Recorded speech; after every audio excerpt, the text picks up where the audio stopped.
Hi all, welcome back to my channel. இன்றைக்கி recipe என்னென்னு பார்த்தீங்கன்னா, கேரட் சூப் எப்படி செய்கிறதுன்னு வாங்க பார்க்கலாம்.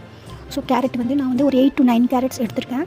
இது மீடியம் சைஸ் ப்ளஸ் கொஞ்சம் சின்னதமாக இருக்கிறதுனால ஒரு 9 கேரட்ஸ் எடுத்திருக்கேன். இது 4 மெம்பர்ஸ் இருக்கிற ஃபேமிலிக்கு கரெக்டாக இருக்கும். ஸோ கேரட் நல்லா வாஷ் பண்ணிவிட்டு அந்த தோலை சீவிட்டு அது ஒரு மீடியம் சைஸாக கட் பண்ணி எடுத்துக்கோங்க. இப்போது இந்த கேரட்டை ஒரு நல்ல தண்ணியில் பாயில் பண்ணிக்கோங்க. அந்த பாயில் பண்ண பேலன்ஸ் வாட்டரை ரீட்டைன் பண்ணி வச்சுக்கோங்க. கேரட் நல்லா சாஃப்டாக பாயில் ஆன அப்புறம் அது ஸ்மூத் பேஸ்ட்டாக கிரைண்ட் பண்ணி எடுத்துக்கோங்க. இப்போது இந்த அரைச்ச கேரட் பேஸ்ட்டில் பாயில் பண்ண அந்த பேலன்ஸ் வாட்டரும் கொஞ்சம் எக்ஸ்ட்ரா வாட்டர் வேணும்னா சேர்த்துக்கலாம். கன்சிஸ்டன்சிக்கு ஏற்ற மாதிரி சேர்த்துக்கோங்க. இப்போது இதில் சால்ட்டும் பெப்பரும் சேர்த்துக்கலாம். உங்கள் டேஸ்ட்டுக்கு ஏற்ற மாதிரி சேர்த்துக்கோங்க.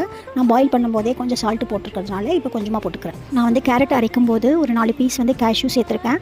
ஜஸ்ட் கன்சிஸ்டன்சி அண்ட் ஃப்ளேவருக்காக. நீங்களும் வேணும்னா சேர்த்துக்கலாம். இது ஆப்ஷனல் தான். இப்போது சூப்பரான கேரட் சூப் ரெடி ஆகிடுச்சு.